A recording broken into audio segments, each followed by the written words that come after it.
Programme timeline सां गॾु आऊं आहियां असद मुमताज़। नाज़रीन, 20 ॾींहनि में हुकूमत पारां टियों भेरो पेट्रोल ऐं डीज़ल जी क़ीमतुनि में रिकॉर्ड इज़ाफ़ो कयो वियो आहे। पेट्रोल जूं क़ीमतूं हाणे 24 रुपया वधी 233 रुपया थी वियूं आहिनि, जॾहिं त डीज़ल 59 रुपया डीज़ल जी क़ीमतुनि में इज़ाफ़ो कयो वियो आहे। हुकूमत पारां ऐलान कयो वियो आहे त हाणे पेट्रोल ते मिलियल सब्सिडी मुकमल तौर ते ख़तमु थी वई आहे। सब्सिडी त ख़तमु थी वई आहे, पर लॻे ईअं थो पियो त गुज़िरियल ॾींहुं जेका प्रेस कॉन्फ्रेंस हुई मुफ्ता इस्माइल जी, उनजो इहो चवणु त हिन वक़्तु जेका एक्चुअल क़ीमत हुजणु घुरिजे या पेट्रोल जी 300 हुजणु घुरिजे, त लॻे ईअं थो पियो त हुकूमत जूं नियतूं ईअं त पेट्रोल जी ट्रिपल सेंचुरी जेका आहे उहा लॻाई वञे। छा वाकई पेट्रोल ट्रिपल सेंचुरी कंदो? प्रोग्राम जे हिसे में इन ते ॻाल्हाईंदासीं। जेकॾहिं पेट्रोल ट्रिपल सेंचुरी ताईं वञे थो पियो त पोइ उन सां गॾु महांगाई केतिरी ईंदी, इन ते पिणु ॻाल्हाईंदासीं त हुकूमत उन हवाले सां कहिड़ी प्लानिंग पई करे। आम माण्हू जेको विचले तबिके जो माण्हू आहे उहो हिन तमामु तर महांगाई वारे तूफ़ान में कीअं गुज़र सफ़र करे सघंदो, इन ते बि ॻाल्हाईंदासीं। गॾोगॾु ॻाल्हाईंदासीं त बिजली, हिकु तरफ़ पेट्रोल जी क़ीमतूं वधनि पियूं त ॿिए तरफ़ बिजली जो शॉर्टफॉल आहे उहो घटि न पियो थिए। शहरी इलाइक़नि में बिजली हाणे 14 खां 16 कलाक ताईं उनजो शॉर्टफॉल वधी वियो आहे। 14 खां 16 कलाक ताईं बिजली बंदि रहे थी। हुकूमत हाणे नई तजवीज़ इहा ॾिनी आहे त जेके कमर्शियल फीडर आहिनि उन्हनि खे शाम जो 7 वॻे खां राति जो 10 वॻे ताईं बंदि कयो वेंदो। इन ते पिणु ॻाल्हाईंदासीं त उन सां भला छा बहितरी ईंदी। हिकु तरफ़ महांगाई आहे, पेट्रोल जी क़ीमतूं वधनि पियूं, कारोबार हले नथो, ॿिए पासे अगरि 7 खां 10 वॻे ताईं बिजली बंदि हूंदी त उन सां फ़ाइदो कहिड़ो थींदो, इन ते बि ज़रूरु ॻाल्हाईंदासीं। गॾोगॾु ॻाल्हाईंदासीं सिंध हुकूमत तजवीज़ ॾिनी आहे वफ़ाक़ी हुकूमत खे त हेस्को ऐं सेप्को खे सिंध हुकूमत जे हवाले कयो वञे। उन सां जेको आहे उन में हिकु त बहितरी सिंध हुकूमत थिए थी पई, त उन सां असां हिकु त बहितरी कंदासीं। ऐं ॿियो जेको लोड शेडिंग वारो मामिलो आहे उहो पिणु घटि थींदो। इन्हनि टिनि मामलनि ते ॻाल्हाईंदासीं त पेट्रोल, बिजली ऐं जेको हुकूमत जी हाणे काई नई तजवीज़ आई आहे त शाम जो 7 वॻे खां राति जो 10 वॻे ताईं फेडरली कमर्शियल आहिनि जेके उहे बंदि कया वेंदा, त उन सां केतिरी बहितरी थींदी, इन ते ॻाल्हाइबो। हिन सां प्रोग्राम में जॉइन कयो आहे मुल्क जे नाले वारो मुआशी माहिर जनाब इंजीनियर अब्दुल जवार मेमन साहिबु। उन सां गॾोगॾु असांखे जॉइन कंदो सिंध जे तवानाई वारो वज़ीर जनाब इम्तियाज़ शेख साहिबु। असां बिजली वारे मामले ते ॻाल्हाईंदासीं। हिन वक़्तु असांखे जॉइन कयो आहे सिंध जो सूबाई वज़ीर जनाब इम्तियाज़ शेख साहिबु। शेख साहिबु, प्रोग्राम में ख़ुशि आमदीद। शेख साहिबु, सभ खां पहिरियां त इहो ॿुधाइजो त हीअ जेका तजवीज़ सिंध हुकूमत ॾिनी आहे या मुकमल इहो फ़ैसिलो थियो आहे त हेस्को ऐं सेप्को खे सिंध सरकार जे हवाले कयो पियो वञे? पुरानो सिलसिलो जंहिंमें साईं काइम अली शाह जे ज़माने खां वठी हिन में कोशिशि हलंदी रही हुई। पोइ साईं मुराद अली शाह जॾहिं एनर्जी मिनिस्टर हो उन वक़्तु, ऐं उन खां पोइ जॾहिं साईं CM थियो उन खां पोइ बि, पर हाणे वरी नए सिरे जॾहिं हुकूमत उते आई आहे ऐं इहा इवन पोइ हुकूमत में बि इहो मसइलो हल रहियो। असां काफ़ी असांजी ॻाल्हि ॿोल थी हुई, पर पोइ हुते जेका PTI जा जेके लोकल माण्हू हुया सिंध जा, ज़ैदी अली ज़ैदी ऐं गवर्नर वग़ैरह, उन्हनि हिनजी मुखालफ़त कई। उन्हनि चयो त असां हिनखे न ॾियणु खपे हिते पीपुल्स पार्टी जी गवर्नमेंट खे। पर हाणे वरी जॾहिं हुकूमत चेंज थी आहे त नए सिरे सां इहो सिलसिलो शुरू थियो आहे। मां वियो हुउमि इस्लामाबाद ऐं उन सां असां ॻाल्हि ॿोल कई आहे। असांजो वर्किंग ग्रुप ठाहियो आहे जेके तरीक़ेकार तय करे थो त इहो कीअं थिए ऐं कंहिं तरीक़े सां थींदो, छो जो पोइ सॼो रिस्पॉन्सिबिलिटी सिंध हुकूमत जी थींदी, त उन लाइ पूरो हिकिड़ो प्लान ठाहिबो ऐं उन खां पोइ माना उहा ट्रांज़िशन थींदी आहे। पोइ इहो हाणे जॾहिं इहा शइ थींदी त पोइ रिपोर्ट असां वज़ीर आला खे पेश कंदासीं, काबीना में ईंदो ऐं पोइ वरी इहो फ़ैसिलो सियासी लीडरशिप कंदी, ताकी मतिलबु उनखे पोइ असां खणी करे उनखे बहितर बि कजे, उनमें इन्वेस्टमेंट बि कजे। छो जो अफ़सोसनाक सूरत हाल इहा आहे जो पोइ 10-15 सालनि में हेस्को सेप्को में काई बि बेज़री जी ऐं इंफ्रास्ट्रक्चर जी बहितरी लाइ रुपयो बि न लॻायो वियो आहे। सिर्फ़ु ऐं सिर्फ़ु बिजली जेका ॾिनी अथऊं उहा बि पंहिंजे हिसाब सां घटि ॾिनी अथऊं। त हुन में इनशाला हिकिड़ो असां स्ट्रक्चर कंदासीं अहिड़ो हुन में प्रोग्राम प्लान जंहिंसां सूरत हाल मरकज़ लाइ बि बहितर रहे, विन विन सिचुएशन रहे ऐं सूबे लाइ बि विन विन सिचुएशन रहे। जी, अच्छा शेख साहिबु, हाणे वाटर ऐं पावर इहे ॿई शोबा आहिनि उहे त वफ़ाक़ जे मातहत आहिनि, त पोइ वफ़ाक़ किथे ॿियनि सूबनि में इहा प्रैक्टिस कई आहे जेका अव्हां पिया चओ त हेस्को ऐं सेप्को सिंध हवाले कयो वञे, त पंजाब में या KPK में आहे त सूबाई हवाले कयो वञे? उन्हनि सूबनि बि कोशिशि कई हूंदी ऐं विच में वरी वर्ल्ड बैंक वारनि हिनखे प्राइवेटाइज़ करण लाइ बि चयो हुयो, जेके बि डिस्कोस आहिनि। पर पोइ शायदि अञा उन ते बि कमु हले पियो, पर हे हाणे सूबाई हुकूमत खणंदी, इहो हिकिड़ो पहिरियों नओं हूंदो। शायदि ॿियूं सूबाई हुकूमतूं बि खणनि, उन्हनि खे बि ऑफर कनि, पर इहो अञा शुरूआति थी आहे। असां शुरूआति कई आहे ऐं मां सम्झां थो त थोरनि ॾींहंनि में हिन ते का सूरत हाल निकिरंदी। असांजूं मीटिंग्स असां रखी आया आहियूं ऐं हिनखे फास्ट ट्रैक ते रखी करे असां जल्दी हिन जो प्लान ठाहींदासीं। प्लान ठाहे पोइ वज़ीर आला जी मंज़ूरी लाइ असां खणी वेंदासीं ऐं इंशाल्लाह पोइ हुनखे अॻिते ॻाल्हि ॿुधाइबी ऐं पोइ मर्कज़ सां ॻाल्हाए करे सूरत हाल खे ख़बर मर्कज़ बि राज़ी आहे त इहे सूबनि खे खणे छो जो असां बार बार चवंदा रहिया आहियूं त इस्लामाबाद ऐं लाहौर मां वेही करे जी शिकारपुर जी लाड़काने जी ख़ासि जी बिजली ठीकु नथी करे सघिजे जो लोकल जॾहिं सूबाई हुकूमतनि में हूंदी ऐं सूबाई हुकूमतनि खे पाण न हलाईंदी इहो पब्लिक प्राइवेट पार्टनरशिप जे हवाले सां या मैनेजमेंट कंट्रोल अहिड़नि इदारनि खे ॾिबो जंहिंमें मतिलबु सियासी मुदाख़लत न हुजे जी ऐं उहे इन्वेस्टमेंट बि कनि ऐं हिनखे बहितर बि कनि ताकी माण्हू हिन वक़्तु वॾे अज़ाब में आहिनि लोड शेडिंग जे असां हुन लाइ बि ॻाल्हायो आहे हाणे बि असां ॻाल्हाया आहियूं पोइ उनखे बहितर करण लाइ माण्हुनि खे सस्ती बिजली ॾियण लाइ असां वटि प्लान आहे पाकिस्तान पीपुल्स पार्टी वटि उनजे करे माना असां सोचियोसीं त इहा बहितरी लाइ माण्हुनि खे रिलीफ लाइ असां इहो कमु कयूं जी असां कोशिशि कयूं पिया ऐं इनशाला असांखे उमेद आहे त असांखे इनशाला कामयाबी मिलंदी। शेख साहब हाणे थर्ज कोयले ते ॻाल्हि कजे थी त अवां इहो दावा पिया कयो त ईंदड़ ॾींहंनि में या हींअर बि कुझु प्लांट्स जेके आहिनि उहे थर्ज कोयले ते हलनि था पिया त ईंदड़ ॾींहंनि में अगरि मुल्क जा समूरा प्लांट्स पावर प्लांट्स थर्ज कोयले ते हलंदा त पोइ छा बिजली सस्ती थियण जा बि इम्कान हूंदा?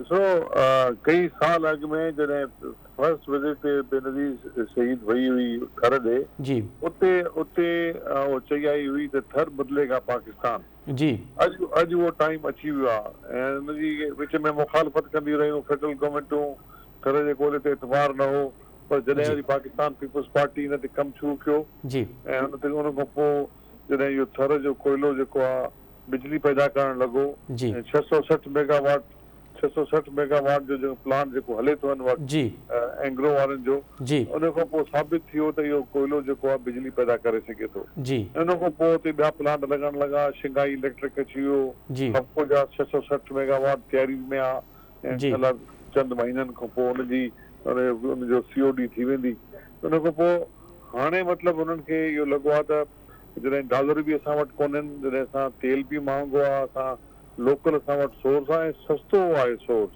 जी सस्तो सोर्स आहे जी इन करे मर्कज़ी हुकूमत हिन वक़्तु पूरी तवजो ॾिनी आहे जी ऐं हुन ते फास्ट ट्रैक ते हिनखे बि खणी विया आहियूं ऐं वज़ीर आला सां बि हुननि जी ॻाल्हि ॿोल थी आहे असांजी लेवल ते बि थी आहे उन सिलसिले में बि असां ग्रुप ठाहिया आहिनि ॻाल्हियूं कनि था त हुते कहिड़ा कहिड़ा प्लांट ॿिया लॻनि ऐं हुते छो जो पाणी जी खोट आहे जी रेलवे लाइन लॻे ताकी कोयलो असां ॿाहिरि खणी KT बंदर वटि या कराची जे भरिसां को इलाइक़ो ॾिठे जिते इहे पावर प्लांट लॻनि इहो माना हिकिड़ो मनसूबो आहे पर छो जो पावर जे मनसूबनि में थोरो हमेशह टाइम लॻंदो आहे बिल्कुलु सही इहे मतिलबु तवील मुद्दाती हूंदा आहिनि पर उहे मुल्की नेशनल इंट्रस्ट में इहो आहे त थर कोल ते अचो मां जीअं बार बार चवंदो रहियो आहियां त पाकिस्तान जे एनर्जी जा मसइलो जो हल सिंध वटि आहे तव्हां वज़ीर आला सिंध जी पाकिस्तान पीपुल्स पार्टी जी क़यादत सां जेका मर्कज़ी क़यादत हुन सां राब्तो कयो तव्हां वज़ीर आला सां राब्तो कयो इमरान ख़ान खे असां कई दफ़ा चयोसीं जी जी जी पर बदकिस्मती आहे त उन्हनि कॾहिं बि तवजो न ॾिनी ठीकु आहे अच्छा शेख साहब कते कलामी माफ़ अवां पूरी उमेद आहियो त थर जो कोयलो जेको आहे उहो इस्तेमालु जोॻो थींदो ऐं पोइ असां हुनखे पावर प्लांट्स में कन्वर्ट कंदासीं ऐं पोइ असां वटि पैसा छाकाणि त मुल्क में हिन वक़्तु पैसा कोन्हनि ऐं पोइ हिकु त असांजी एनर्जी बि बचंदी ऐं ॿियो असांखे पैसे में फ़ाइदो थींदो पर माहौल वारो जेको सुवालु आहे त पूरी दुनिया में असां ॾिसूं था पिया त कोयले ते हाणे कमु करणु वॾे वॾे मुल्कनि छॾे ॾिनो आहे यूरोप त सफ़ा हिन ते उनजे ख़िलाफ़ु हिकिड़ी तहरीक बि हलाए थो पियो त माहौल खे साज़गार बणाइण लाइ अवां वटि कहिड़ी हिकमत अमली हूंदी? हिकिड़ो त इहो तासुर बिल्कुलु ग़लति आहे त यूरोप ऐं अमेरिका जेको आहे इस्तेमालु नथो करे पूरो यूरोप जे कई मुल्कनि में इस्तेमालु थिए पियो ऐं इहो चाइना में इस्तेमालु थिए पियो इंडिया में इस्तेमालु थिए पियो ब्राज़ील में इस्तेमालु थिए पियो ऐं मतिलबु इन जर्मनी जहिड़े मुल्क में बि इहो इस्तेमालु थिए पियो ऐं मतिलबु ईस्ट जर्मनी ऐं मतिलबु जर्मनी पोलैंड जेका मतिलबु ईस्टर्न यूरोप आहे उन्हनि जे मुल्कनि में इहो कोयलो इस्तेमालु थिए थो पियो ऐं अॼु बि मतिलबु इहो कोयलो घटि न थियो आहे बंदि बि न थियो आहे पॉसिबल न आहे इन मुल्कनि में जिते हुजे पर माहौल खे बहितर करण जे लाइ असां हुनजा हमेशह उपाउ वरिता आहिनि ऐं पाकिस्तान जो कार्बन फुटप्रिंट न हुअण जे बराबरि आहे छो जो हिते कोयलो इस्तेमालु ई हाणे शुरू थियो आहे इन खां अॻु में त कोयले जो इस्तेमालु ई कोन हो पावर प्लांट 13 पावर प्लांट लॻो आहे जेको इहो 660 मेगावाट जो आहे इन खां अॻु में साहिवाल वग़ैरह आहिनि पोइ 3-4 इम्पोर्ट कंदा आहिनि इम्पोर्टेड कोयलो इन वक़्तु 300 साढा 300 पंहिंजो आहे मैट्रिक टन $350 मैट्रिक टन आहे जी जी जी हाणे तव्हां सोचियो हिन ट्रांसपोर्टेशन जो अलॻि आहे ठीकु आहे हीअ असां वटि हीअ जेको आहे असांजो अञा बिल्कुलु फुटप्रिंट न आहे असां हिन वक़्तु जेको मतिलबु जेकी मशीनरी अचे पई पावर प्लांटनि जी उहा बिल्कुलु हिनखे मतिलबु जो घटि में घटि जेको कार्बन फुटप्रिंट्स आहिनि अच्छा इन माना वणकारी कबी ऐं ॿिया अहिड़ा माहौल कबा ऐं हुन सां गॾोगॾु जी ग्रीन एनर्जी बि असां वटि सिंध में आहे, असां उहे बि वॾे पैमाने सही ते सोलर ऐं मतिलबु जेको विंड जा प्लांट्स आहिनि उहे बि असां हणूं पिया। चलो चलो अवां पूरो उम्मीद तो एक माहौल वारो सवाल है उनके महफूज बनाने लाइ भी कोशिश कयूं। अच्छा शेख साहब बिल्कुल मां मुख्तसर ॼाणणु चाहींदुसि हाणे वफ़ाक़ी हुकूमत सोच करे पई मुल्क फ़ैसिलो तक़रीबन फ़ैसिलो थी चुको आहे त जेके कमर्शियल फीडर आहिनि उन्हनि खे शाम जो 7 वॻे खां राति जो 10 वॻे ताईं बंदि रखियो वेंदो। सूबाई हुकूमतुनि सां इन हवाले सां को सलाह मशवरो वरितो वियो आहे, अवां खां त का तजवीज़ वरिती वई आहे? उन सां त ज़ाहिर आहे कारोबार बंदि थींदो त कारोबार बंदि थींदो त पोइ इकोनॉमी कीअं हलंदी, मईशत कीअं हली सघंदी?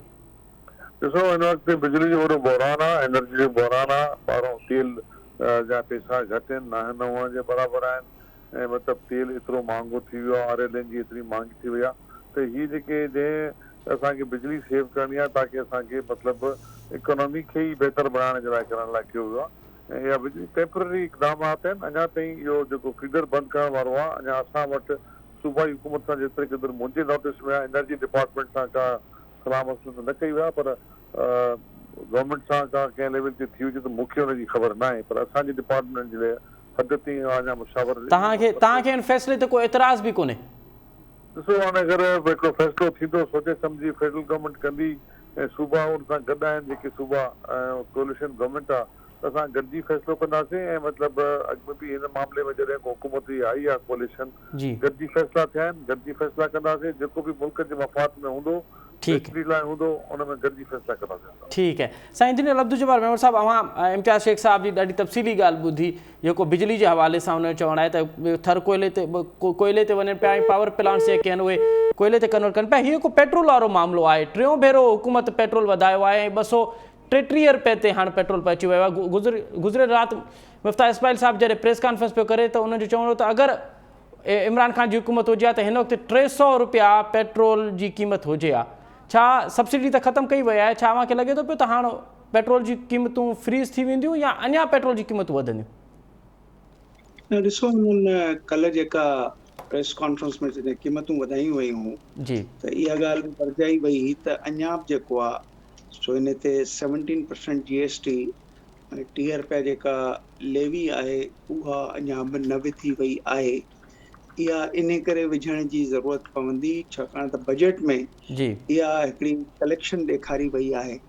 700 ऐं 800 अरब रुपयनि जी जेका कलेक्शन आहे पेट्रोलियम ते उन खे ॾेखारियो वियो आहे त इन मां बिल्कुलु इहो नतीजो अक्स करे सघिजे थो त कुझु ॾींहंनि खां पोइ या जून जे हिन क्लोज़िंग खां पोइ जॾहिं जुलाई में असां एंटर थींदासीं त पहिरीं फेज़ में GST हिन ते लॻंदी ऐं ॿिए फेज़ में मुंहिंजो ख़्यालु आहे पेट्रोलियम लेवी बि लॻंदी, छाकाणि त इहा जेकॾहिं न लॻाइणी हुजे हा त जेको आहे इहा बजट में इन जी प्रोविज़न न कई वञे हा त इन करे जेका इमरान ख़ान जी गवर्नमेंट हुई उन 616 अरब रुपयनि जी इहा बजट रखी हुई, पर उन मां वॾी मुश्किल सां उन्हनि खे 125 अरब रुपया मिलिया। पोइ वरी हुननि GST हटाई, पेट्रोलियम लेवी हटाई, उन बावजूद बि क़ीमतूं काबू में न पिया आयूं छाकाणि त दुनिया में क़ीमतूं वधंदड़ियूं त हुननि 478 अरब रुपयनि जी जेका आहे सा हिकिड़ी प्रोविजनिंग कई। उन प्रोविजनिंग लाइ हुननि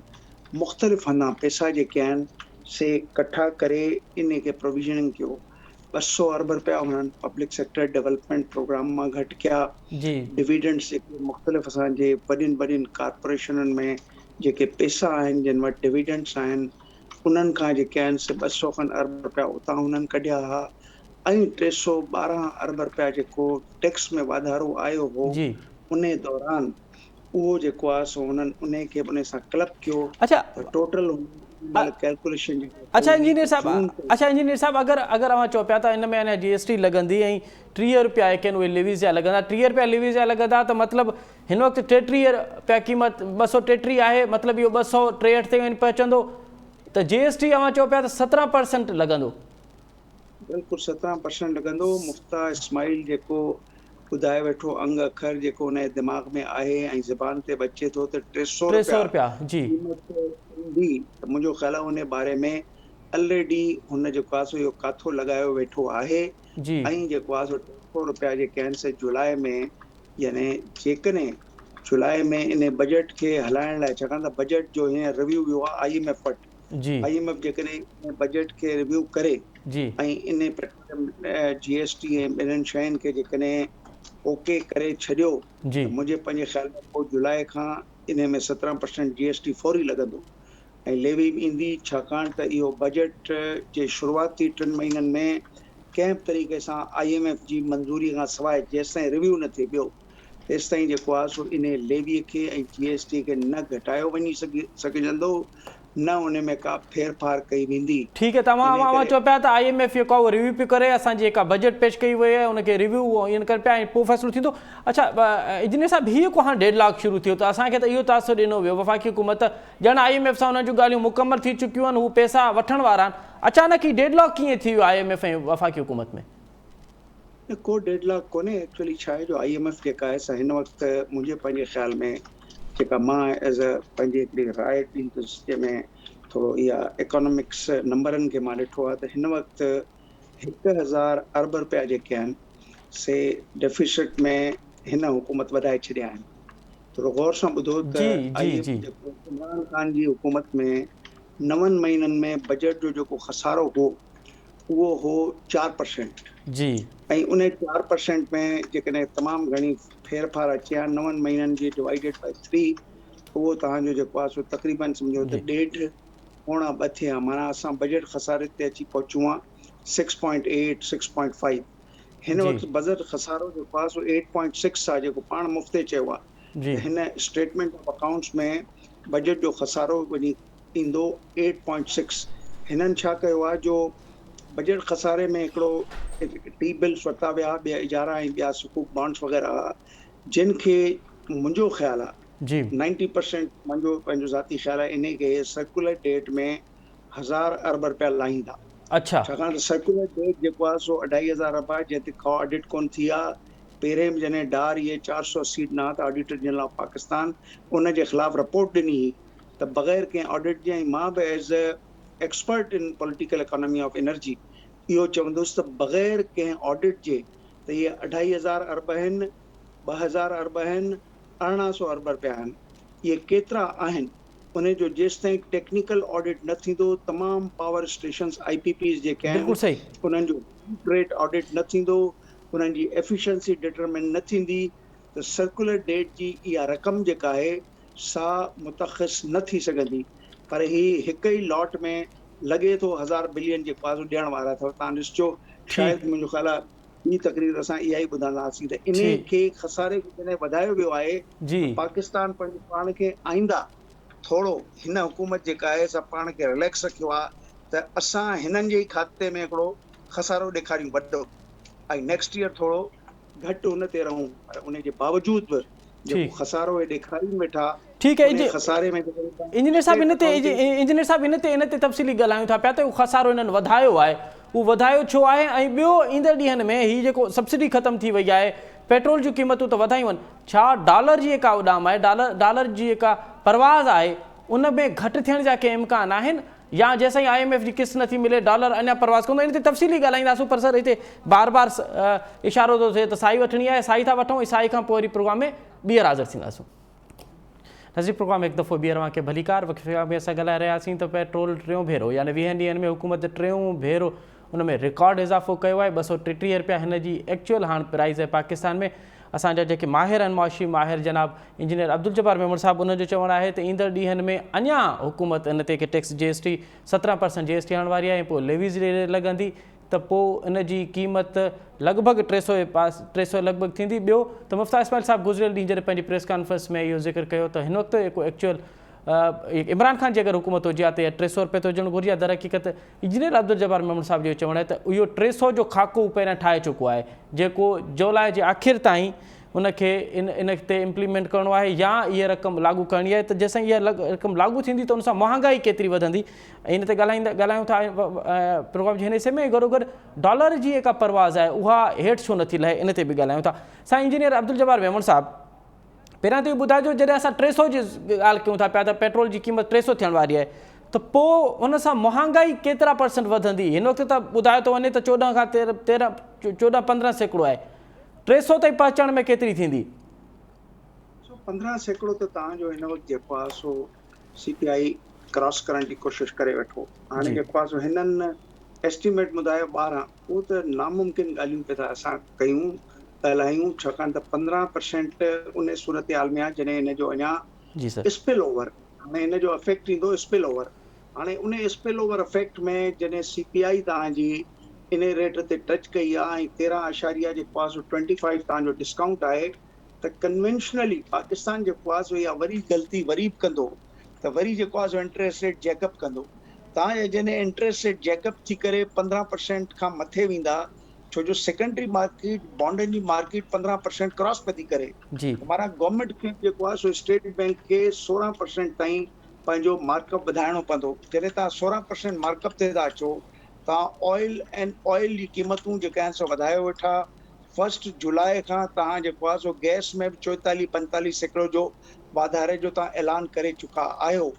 उन खां अलावा तव्हांजी जेका रुपए जी मथां जेका रन आहे, अंग्रेजी में चइबो आहे, उहा इहा आहे त रुपयो लहे वेठो। हाणे रुपयो इन करे पियो थो लहे, थोरी देरि लाइ गवर्नमेंट जेका आहे सा 16-17% पे इंटरेस्ट रेट खणी वेंदी, तॾहिं बि माण्हू स्पेकुलेटिव जेके चइबो आहे हिकिड़ी स्पेकुलेशन थींदी आहे, त सुभाणे बहितर आहे त मां का मूं वटि जेकॾहिं 4 रुपया आहिनि त उहे मां डॉलरनि में छो न इन्वेस्ट कयां, जो इन रुपए खे रखां जंहिंजी का सघ ई कोन्हे।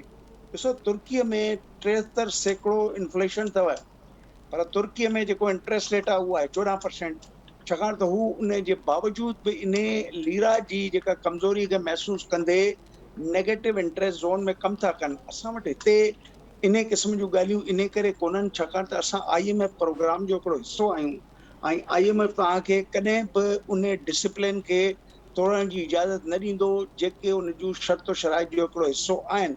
हाणे हिकिड़ी डेवलपिंग इकोनॉमी में IMF सम्झो त तव्हांजो हिकिड़ो इंटरनल ऑडिटर आहे जेको तव्हांखे ॾिसणु चाहे थो, ऐं अञा ताईं 22 प्रोग्रामनि में बि तव्हां जे मथां हुन मॉनिटरिंग कई, सर्विलेंस कई, इंटरनल ऑडिट कया, उन जे बावजूद बि असां अञा बि कामयाबु न थी सघिया आहियूं। ऐं पाकिस्तान हाणे जॾहिं $1 ट्रिलियन जो खसारो वठी हिन साल दाख़िल पियो थो थिए 22-23 में, इहे वरी 23-24 में इहा मुसीबत असांजे साम्हूं ईंदी त असां वटि मां सवाइ उन जे IMF प्रोग्राम जी एक्सटेंशन थिए या अहिड़े क़िस्म जो प्रोग्राम वरी अचे, जी। छाकाणि त असां पंहिंजे लाइ सेल्फ सस्टेनिंग ख़ुदि NSRE जेका आहे सा डिकेड्स खां पैदा ई कोन कई आहे। अॼु थोरी देरि पहिरियों जेकॾहिं ॻाल्हि पई थी आहे थरकोल जी, जी। त मां कॾहिं कॾहिं हैरान थी वेंदो आहियां त थरकोल जेको आहे सो तक़रीबन 74,000 बिलियन $US जी क़ीमत अथव। हिन जी। वक़्तु 440 ताईं जेको आहे सो कोयलो पहुची चुको आहे। ॿिए पासे जॾहिं मां प्राइम मिनिस्टर जे हिन प्री बजट डिस्कशन में वियुसि त गुलाम इहो दस्तगीर जेको आहे सो इहो चयो, आईंदा असां को बि पावर प्लांट जेको आहे सो न विझंदासीं जेको ॿाहिरें फ्यूल ते हलंदो। असां हाणे इहा जेका शुरूआत कई उन जो इख़्तिताम करे सर छॾियो। अव्हांखे लॻे थो अव्हांखे लॻे थो त ईंदड़ ॾींहंनि में डॉलर भला हेठि थिए, छाकाणि त जॾहिं IMF जी पहिरीं किस्त मिलंदी त इम्कान ई ॿियो चाइना मां पैसा अचण वारा आहिनि, त लॻे ईअं थो पियो त कुझु वाशी मारनि जो बि चवणु आहे त डॉलर हेठि ते आणी वेंदा ऐं डॉलर खे 170 ताईं आणण ताईं ही कामयाबु थी वेंदा। अव्हांखे लॻे थो पियो त डॉलर हेठि थींदो? ॾिसो डॉलर जी जेका स्ट्रेंथ आहे न, उहा स्ट्रेंथ हूंदी आहे सप्लाई साइड ते ऐं डिमांड साइड ते। तव्हांजी डिमांड हिन वक़्तु जेका आहे उन जे अगेंस्ट में तव्हां वटि सप्लाई माना तव्हांजा रिज़र्व्स जेके आहिनि उहे काफ़ी महदूद आहिनि।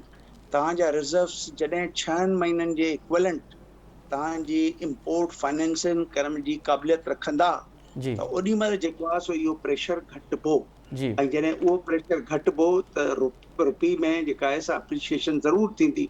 जी। इहो हमेशह हिकिड़ी सप्लाई एंड डिमांड जी थ्योरी आहे। तव्हां वटि 1.5 महीने 6 हफ़्तनि जो जेको आहे सो रिज़र्व आहे। तव्हां मूंखे ॿुधायो, अञा बि शुकुर कयो त स्टेट बैंक जेका आहे सा का एल्सिन जे बंदिश न कई आहे। 100% मार्जिन ज़रूरु विधा अथई। जी। तव्हां का शइ घुराइण था चाहियो पहिरियों 100% रखायो बैंक में, जी। त इहो उन सां थोरो घणो मां सम्झां थो त कुझु असरु पियो आहे, पर शायदि सॼे जे सॼे 7,000 हिते टैरिफ लाइनूं आहिनि, माना 7,000 क़िस्म जूं शयूं हिन मुल्क में इम्पोर्ट थींदियूं आहिनि। मुंहिंजो त ख़्यालु इहो आहे त 7,000 ते ई जेको आहे सो 100% मार्जिन आणणु खपे, छाकाणि त हिन वक़्तु सिचुएशन इहा आहे त जल्द खां जल्द जेकॾहिं IMF में एंटर थियनि था त ॿियूं जेके मुल्क आहिनि, जेको वरी बि मां चवंदुसि त इहा फॉरेन पॉलिसी कमज़ोरी आहे, त चाइना आख़िर एतिरे वॾे रिज़र्व सां जेको वेठो आहे जी उहो छो नथो असांखे $5 बिलियन ॾेई छॾे। असां चऊं था न माखीअ खां मिठी, कल्ह बि जेका आहे चीफ ऑफ आर्मी स्टाफ या जॉइंट चीफ ऑफ जी स्टाफ इहा ॻाल्हि कई। इहे फ्रेज़िस तव्हांजे साम्हूं आहिनि, मुंहिंजे बि साम्हूं, कि बाबा माखीअ खां मिठी, समुंडनि खां ऊनी, हिमालय जे जेको आहे सो बुलंदियुनि खां मथे, इहा जेकॾहिं फ्रेंडशिप आहे त हिन हालतुनि में असां जेको आहे एॾो मजबूर जो थी विया आहियूं। असां पेट्रोल जा अघ पिया था वधायूं या इंट्रस्ट पिया था वधायूं, 100% मार्जिन वेठा विझूं, महांगाई पिया था माण्हुनि खे ॾियूं, माण्हुनि खे अंडर प्रेशर था आणियूं ऐं सियासी अदम इस्तेकाम पिया था पैदा कयूं। जी हमेशह पॉलिटिकल जेको अदम इस्तेकाम जेको आहे उहो तॾहिं पैदा थींदो आहे जॾहिं मैशत में अदम इस्तेकाम थींदो आहे। इहा यादि रखिजो, नेशनल सिक्योरिटी खां हेठि हूंदी आहे इकोनॉमिक सिक्योरिटी, उन खां हेठि हूंदी आहे तव्हांजी पॉलिटिकल सिक्योरिटी। तव्हांजी पॉलिटिकल सिक्योरिटी जो सत्योनाश थी चुको अथव अॼु, छाकाणि त तव्हांजी जेका माशी सिक्योरिटी आहे उहा तव्हांजी नज़र ई कोन थी अचे। जी हर वक़्तु जेको आहे तो असां इन्हनि चकरनि में आहियूं त कंहिं तरीक़े सां IMF खे राज़ी कयूं जी ऐं मुल्क हलायूं।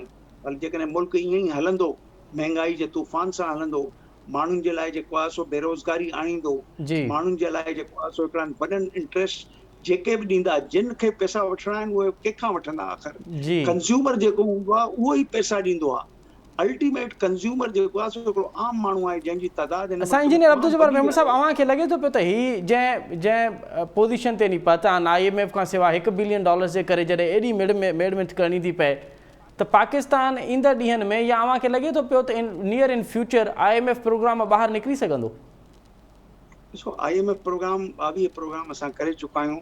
थोरो मां त सवली सिंधीअ में सम्झायां थो त IMF जेको आहे सो टिनि ॻाल्हियुनि में हमेशह जॾहिं प्रोग्राम मां ॿाहिरि निकिती आहे, या त असां प्रोग्राम कंप्लीट कया आहिनि या त पार्शल कया आहिनि।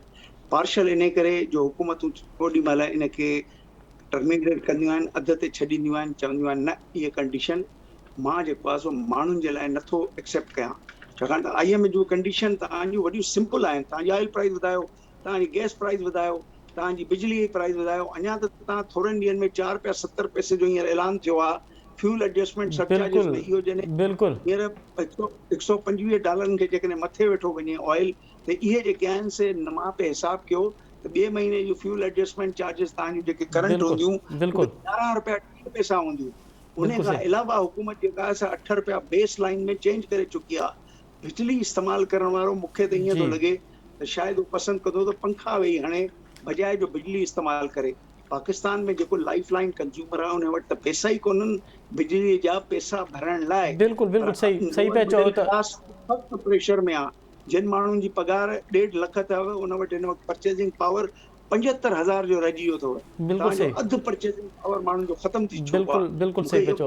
असां लोअर मिडिल क्लास ऐं जस्ट मिडिल क्लास खे त बिल्कुलु टोटली असां under pressure lower middle class, दिहाड़ीदार मज़दूर ऐं जेको मिडिल क्लास आहे उन जी हालति हिन वक़्तु मुआशी हालति जेका आहे उहा हिन वक़्तु ॾाढी ख़राबु आहे ऐं ईंदड़ ॾींहंनि में का उन में बहितरी जी बि का उमेदु नज़र न पई अचे। वॾी महिरबानी इंजीनियर अब्दुल जब्बार मेमन साहब सां इम्तियाज़ शेख साहब, अवां ॿिन्हनि मौजूद महिमाननि वरी तफ़सीली तौर ते बिजली ऐं जेको पेट्रोल वारो मामिलो आहे, IMF जो जेको प्रोग्राम आहे जंहिं तहत पेट्रोल जी क़ीमतूं गुज़िरियल 20 ॾींहंनि में 3 भेरो वधायूं वियूं आहिनि। हुकूमत हाणे दावा कयो आहे त सब्सिडी ख़तमु कई वई आहे। हाणे ॾिसणो इहो आहे त लेवीज़ ऐं GST जेका आहे उहा पेट्रोल जी क़ीमतुनि ते कॾहिं थी हुकूमत हणे ऐं उहे ख़ुदि जेके गुज़िरियल 3 बम आवाम जे मथां पेट्रोल जा किरिया आहिनि, हीअ जेके लेवीज़ ऐं जॾहिं GST लॻंदी त उहे बि कंहिं बम खां घटि कोन हूंदा। महांगाई जो तूफ़ान अचण वारो आहे। हाणे ॾिसणो इहो आहे त आम माण्हू, दिहाड़ीदार ऐं मिडिल क्लास माण्हू उन मां कीअं गुज़र सफ़र करे सघंदो, इहो त वक़्तु ई ॿुधाईंदो। हिते प्रोग्राम जो वक़्तु पंहिंजी पुॼाइणी थो पचे। असद मुमताज़ रेड खे ॾींदा इजाज़त। सदाईं गॾु।